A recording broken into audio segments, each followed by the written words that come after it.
Welcome to Trojan Vision One-on-One. I am your host, Stephanie East. This is the show where we go behind the scenes and get to know the people who make Troy University such a special place. And I'm so excited about our guest today, Dr. Diane Orlofsky. I feel like I'm in the presence of greatness to have you on this show. Thank you so much. This is such a delightful experience. Well, thank you. I'm so glad you could be here. I'm so excited to talk to you. You are Professor Emerita of Music and Music Education here at Troy.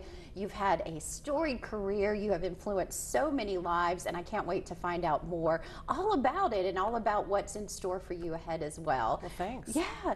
Okay, so first of all, for somebody who may not be in the education field, I know most of our viewers are, but I would love to know what exactly does Professor Emerita entail?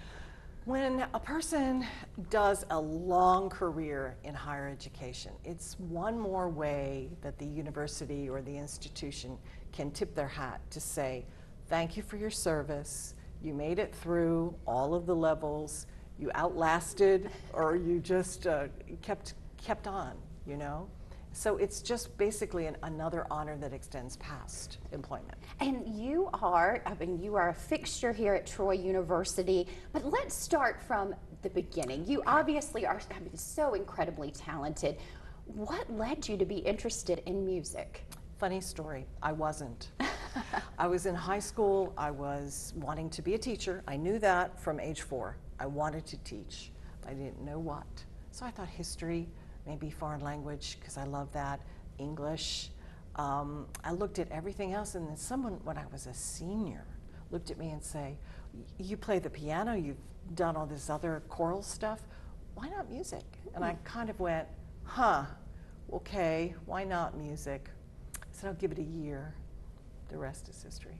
Well, and so you grew up playing all different kinds of instruments, or just the piano? My mother singing? started me on piano she bought a used little spinet, which is really kind of a small version of an upright, and she started playing at age 7. Wow. And then kept going, had some scholarships from competitions and things like that. So pianist, I also sang and taught myself guitar in a small way once I taught. And did you perform? Tell us about some of the performances you did as a youngster. Yeah, well, you know, I was played a lot in church. Mm-hmm. Okay, so I was sort of on call for all those things. I'm an excellent sight reader, so I was able to, people could say, hey, you know, I've had a wedding, the pianist has left, you know, I can't get her, could you come? And I could just read the music on sight. So that's also kind of a valuable experience too, to have kind of tucked under your belt. And so I did a lot of performing. I don't enjoy it though, really. I studied piano in college along with music education, but I'm a people person, and being stuck in a practice room for 6 hours, 8 hours a day, or whatever it takes, you know, to be professional. So I love it to a point, and I always knew I wanted to teach. And it was in college that I decided what exactly and how it would look. Well, tell us about that. Where did you end up going to college and what you majored in? I went to college and graduate work on the master's level in Ohio. That's where I was living. And it was an experience that I had, like a lot of our music education kids have, where you go out into the schools and practice what you're learning in your classroom, right? And so I had an experience that was not a very good experience for one of my first teaching gigs, and went back to the teacher and I went, you know, you've got to help us. This is so hard, you know? And he said, oh, the more you'll do, the better you'll get. And it was epiphany for me. It was at that point in time I said, that's not good enough. And no matter what it takes, no matter how long it takes, I want to get to the point where I have enough education to train future teachers the right way. And that's what set me on the Well, tell us about some of your first jobs after college. What did you do originally? I was a junior and senior high school teacher, and I was a choral teacher, you know. So I really, in my role now as graduate coordinator, I really empathize, and I've lived it. I've walked, you know, in the shoes of, and I know how hard it is to keep a program when they're cutting programs around you, and you know, so I have a real, I think every teacher educator should have been a teacher first, right? So that you know.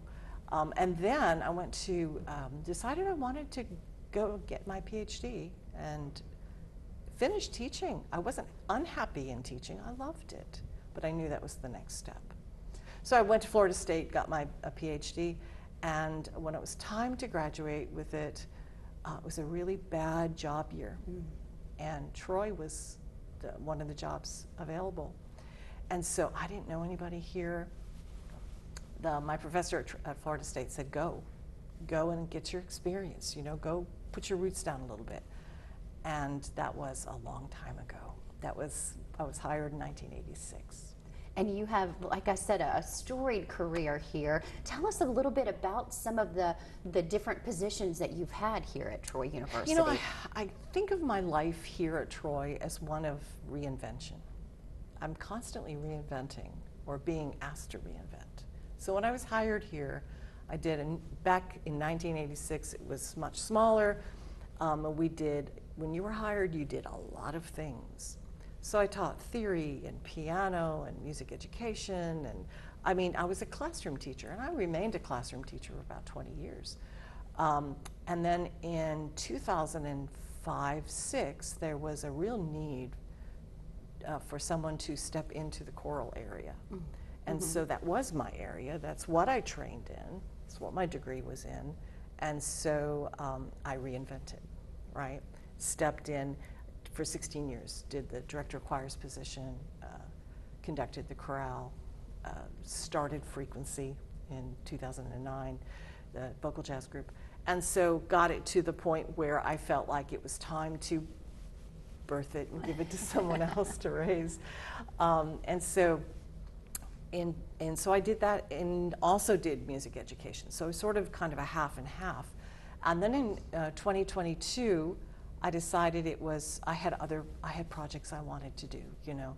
So I retired from full-time, and then Troy asked me to come back in a part-time capacity to sort of steer the graduate program, and that's what I'm doing now. Yeah, they said, we need you, come back. And I'm so glad. I mean, it allows me to put some of that years of experience to sort of to recruit a new generation of graduate students, and I understand the challenges that they're faced with every day. And I want to delve more into music here at Troy, but you brought up Frequency, the choral group. Tell us, what made you say, I think this is, first of all, tell us about the group, and tell us what made you go, I think this would be an asset to the university. I'm always looking for things that align us with the best practices, right? And so at the time, the best practice for college campuses was to have high-level vocal jazz groups that would allow them to explore literature that would be a little bit more demanding than, say, they might experience with a show choir type of score, you know. And so I didn't have a whole lot of training in the area, although I was a jazz singer. I did sing jazz in a band at one point in my youth. And so I trained I surrounded myself with experts and people that would know, and got this up and running, and it took off. It had a couple of permutations, you know, along the way, but I'm very proud that it remains today. And so tell us, how many members are in it? Can we go watch their performances? Oh yeah, tell us about that. Yes. Their current director is Dr. Scott Sexton, and it ranges. A group like that usually ranges no more than 16, probably around 12. So a small ensemble that can really, we call that a chamber ensemble, that can really kind of feed off of each other, be self-directed, you know, and explore literature that would be a little bit more demanding. Well, you brought up Dr. Sexton, who is your co-host in a podcast that you have here at Troy University, In Choir. Tell us about the podcast. Another reinvention, right? So after I stepped away from the podium and wasn't conducting anymore, I will be honest, I missed it. When you have done it for so long, I'm an avid consumer of all things choral music. I did not want to end that completely. So after the pandemic, during the pandemic, it became very clear to me that we had lost the art of conversation. It's interesting that we're doing this now, right? Really connecting to each other, because we were forced not to, right? And so I thought, well, what better way than to approach through conversation, and I love radio. I've done public radio here for a long time. I've helped them out with all their friend drives and such. I think it's a great medium. And so using that medium to invite a composer, because I think that's also another overlooked area. You know, we're always looking for the flash up on the stage, but there is a composer behind that, right? Asking them, what prompted you? Like getting deep into their music. And then also being a champion for young composers, up and coming composers, right? And also a global look past Troy, right? Past the United States to the global music stage. And so we did. This is actually tomorrow, or September 4th, we launch our 3rd season already. And it's grown. First season was 4, last season was 5, this new season's 7. And so we've invited 7 composers into the studio, if you will, for a talk, half-hour discussion with them. And then we listen to their music. And it's been a real joy. And I love that, I want to talk more about that, but I love how you brought up that we see what's in front of us, but there's so much behind the scenes, because I think of the same thing with journalism. We see the people on television, but it takes a whole crew behind the scenes to put it together. Exactly, right. And so we've had just a blast, and I was originally going to be doing it by myself, but then Scott and I were it actually was born because during the pandemic, I would hear a piece of music that was just released or whatever, and I'd send it to him. He was in Mississippi at the time. I'd say, listen to this. And that was the thing we did, because he was my former student, And then he had gone on to be this wonderful music educator in his own right. And so he would say, yeah, and then he would do the same thing for me. I said, well, let's replicate that in a podcast. And so that's what we did. And what have you found from these composers that you talk to? What inspires them? Is there any common thread, or is it just a little bit of everything? I have found that no matter where they are in the world, they are in touch with the world around them. We had one gal that we spoke to, Rena Esmail, this past season, who lives in the West Coast, and it was during the wildfires that were surrounding her home. And then she was reflecting on, as a child, she was always afraid they would run out of water because of the water shortages out there, and then exacerbated by the fires. And so she wrote a piece called A Requiem for Water, which is just amazing, bringing in some of her Indian music roots. And so just, I think seeing that the world is so much more connected than we think. And these folks are very generous with their time, and they're also very generous in heart and spirit, because I don't think they could write the music they write without that. And you've mentioned before in some previous interviews you've done about the power of music and saying that it's magical. I mean, tell us what does make music magical? Like what drives you, and what makes you happy when you hear these beautiful notes put together? Well, when you're dealing with choral, let's just stick with choral music. Choral music, has an added layer because it's setting words. Text is super important for me. I happen to be married to an English prof, so, but text is extremely important. And when you hear someone be able to take a text, a poem or whatever, and set it, and you listen to it and you go, oh, it makes the words pop in a way that just reading them wouldn't. And so I think I'm not a composer. So I think anyone that does that is just a magician. And so I like to tell them, I said, this is not my wheelhouse, so help us find this. And then they talk in a way that everybody can understand, whether you're a musician or not. They're able to understand. Yeah, I love your podcast. I am not a musician. I am so jealous of anybody that can play an instrument or sing or anything, and I just think it's amazing. But you brought up your husband, Yeah. so we have to talk about that. Troy is not only special to you for your career, but also your family aspect as well. Tell us more. Yeah, I met him in a hallway in Smith Hall. I was hired in '86, he was hired in '88. He was in the English department, and I was the one lone music prof that had an office in the English department at the time. And I used to stay late to practice, and he would stay late to grade papers. And our first date was in Crosby. Oh, wow. Yeah, in 1988. Yep, September 26th. There you go. And your entire family My whole has family. a connection So to yes, Troy. we got married here, and raised 2 daughters. They both went to the local schools. They both are graduates of Troy. One of them teaches at Troy now. So yeah, we're a Trojan family through and through. Well, and I love it too, because anytime you hear Dr. Orlofsky or Professor Orlofsky, I always hear students go, which one? Which one? There are 3. Yes, yes. And so you are such a family institution, and we talked a little bit about this before the camera started. That is one thing I love about Troy. That's something some of our previous guests have said too, just how much Troy not only becomes your place of work, but also just a part of your life as well too. You know, I think we just made a commitment as a couple, as a young couple, that we were going to put our roots here. Well, talk a little bit about the changes that you have seen at Troy since you have been here, both in the music world and just on campus in general.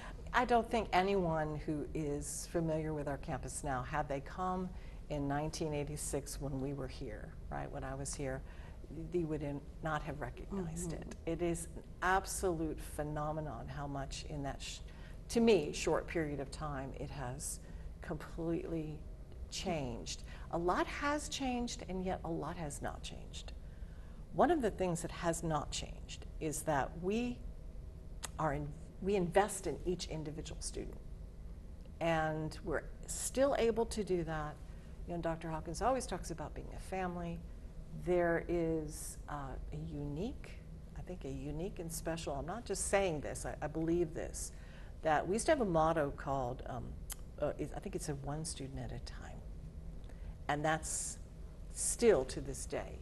Our parents send their kids here, we will know those children. Exactly. We know them, we look out for them, you know, we have kind of we get their pulse, you know, we know when things are not right, and I do think we care. I completely agree, and I've talked to some of my other professors that I had in college here. I asked them, did you care about us the way I care about my students now? And they say, we absolutely did. Yeah. I mean, and it is true. We get to know our students. They are not just a number. You know, when our students get jobs or internships, I feel like we're just as excited as they are. Exactly. It doesn't end at graduation. I try to tell parents that during orientation. So we see them to their first job. We'll know them beyond that point. And I think that's rare. I'd like to think it is, anyway. Well, speaking of educating and educating these students that come in, you have been awarded, I have a list of, I don't even think I could read them all, but the Alabama Music Educators Hall of Fame, the Lacey Powell Outstanding Music Educator Award, and I'm going to get to another award in just a second, but for these two, before we get to the other one, I'm going to talk about, like, what is it to know that you are such a, just a driving force in the world of music education?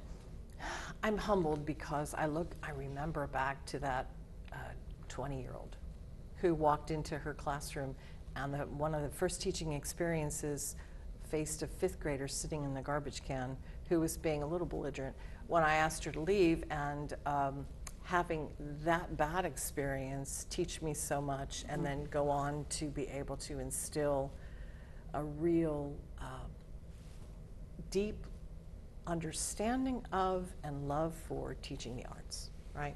And the need for it. And so to be recognized for the work that you did, I just think it's an awesome responsibility. And so that's why I kept retooling myself through the years. I don't think I ever taught a class that was the same from term to term, because the arts are not static, right? They also evolve, they also change. You have to change with them. And I want to touch more on that in just a second, but the other awards that I wanted to mention were the Wallace Malone Distinguished Faculty Award, as well as the Ingalls Outstanding Award for Excellence in Classroom Teaching here, which I want to talk about. What is it to know that Troy students in particular have said, this woman needs to be recognized, she made a difference in my life? How does that make you feel? Well, I mean, think about paying it forward. That's the way I always look at what I do in teacher education, because you're paying it forward. So well, by now, thousands of teachers who then are teaching their thousands, and it goes on and on and on. And so it grows exponentially, right? And to even be one small cog in that wheel is super important. So I believe I gave it my all, and it is lovely that other people recognize that, you know, I made a small contribution. Well, you've talked a little bit about some of the challenges that music educators face, particularly cuts in music education or cuts in the arts. So how do you tell your students to overcome that challenge, and why is arts education so important? Oh, big question. I was also a young teacher whose program was going to be cut, faced with not just unemployment for myself, but also for the loss of this in a rather rural area in Ohio that the kids lived for the arts, right? Desperately needed that. And so I learned early on advocacy on the ground, right? Getting the Board of Education to understand what you do, being an advocate for what you do. In fact, it was amazing to me, the teacher union up there at the time did this big phone blitz, remember landlines, into the Board of Education office, and I think shut them down at some point, saying, please don't do this, please don't get rid of this program. And I go back to, I believe history teaches us lots of things. That's why we can't overlook history, right? So one of the very first music educators in this country was a man named Lowell Mason. We call him the grandfather of music education. And he believed in the mid-1800s, 1830s, that music needed to be in the Boston public schools. And they told him no 1,000 times, just like so many of our teachers have heard. And he said, do me a favor, let me do it for 1 year. I will pay for all my supplies, all my books. You don't have to pay me a salary. At the end of that year, don't see if I've made a difference. That's what happened. And they said, okay, come on. And they put it in the schools, and literally the rest is history. So I like to think of preparing teachers to carry on that tradition, that Lowell Mason spirit for future generations. Yeah, and I'm sure music teaches you so much more than just notes and sounds and whatever, that there's so much more to be learned from music. Sometimes it's the only thing that a student has. Sometimes it's the only thing they connect to, right? Oftentimes, if a child's at risk, sometimes that's the only thing that saves them. Well, speaking of music, Troy has such an amazing music program. Storied. Here. Yes. Yes, I mean, it is like, if anybody has not been to Long Hall, it is a gorgeous building. So tell us a little bit about what makes Troy's music program, whether it's choral or the band or anything else, so incredible. The same things I just finished saying. They invest, the students sitting in the choir or the band, they're just not automatons that sing music and you fine-tune it and you put them up on a stage somewhere. You know, those folks invest, right? And the people behind the scenes that are in the history classes and the music theory classes, music education is not an easy subject. You're really getting a double major in a very, you have to turn out good musicians, you have to turn out competent educators and thinkers. You know, it's robust, right? And so there's a lot foundational that goes into that. But our teachers, but our instructors are world-class in and of themselves, right? They also in their own lives are on the stage and performing, and people are, you know, in admiration of them. So we're very fortunate. Yeah, and I think it's great that Troy supports the arts too, whether it is theater and music and whatnot. Have you found that to be? Always, always, yes. I've always felt like it was not an add-on, but it was fundamental. Is there a particular story in the years that you've been here that stands out, whether it's a student or an event or anything like that, that has been one of your favorite memories of your career? Oh my goodness. Of all 39 years. You know, there are just too many. I will say this though, when I was conducting the concert chorale, we were able to take that group to Carnegie Hall in 2018. And we were actually invited by a composer friend of mine, Eric Barnum, to premiere some of his works. And so we went up there, and that was an experience that just kind of forced open the world for a lot of our students, right? And here they are just performing on, and as they were leaving the performance, I was backstage, and they, one by one, would come down. Some of the men in the choir, some of the guys, the gals, they were in tears, and they went to the composer who was greeting each one of them as they came off to thank them. And one guy looked at me and goes, Dr. Earle, I will never think of music the same, ever. And now he's teaching. Wow. And so he teaches kids, and I'm sure has shared that story, right? That's just one tiny story in a world of stories, you know, that it was life-changing for them. And we had lots of experiences like that, lots of experiences like that. And I think at the core of all of this is, you know, I've spent a good part of my academic career researching one particular learning theorist and just finishing a second book on him. And he believed in discovery learning and opening up the creative process by actually not telling the student, this is what you need to do, but allowing the student to discover it and facilitating that and so on. And so being able to use the classroom as sort of a laboratory for what is really good teaching, I think it's been a lot of fun. Well, we've heard a lot about what you've done in the past. You've mentioned your second book. What lies ahead for you? Well, you know, as long as the podcast is viable, I think there's more to be said, more to be learned. The book is literally a 30-year tome, and so we're looking for a publisher right now for that. I've got several articles in the works. I also like to pair with younger colleagues who are, you know, wanting to add to their portfolio, but writing is a daunting task anyway. If you're doing it with somebody else, that helps to divide the load. I enjoy doing that, still going to conferences and presenting when possible. So, yeah.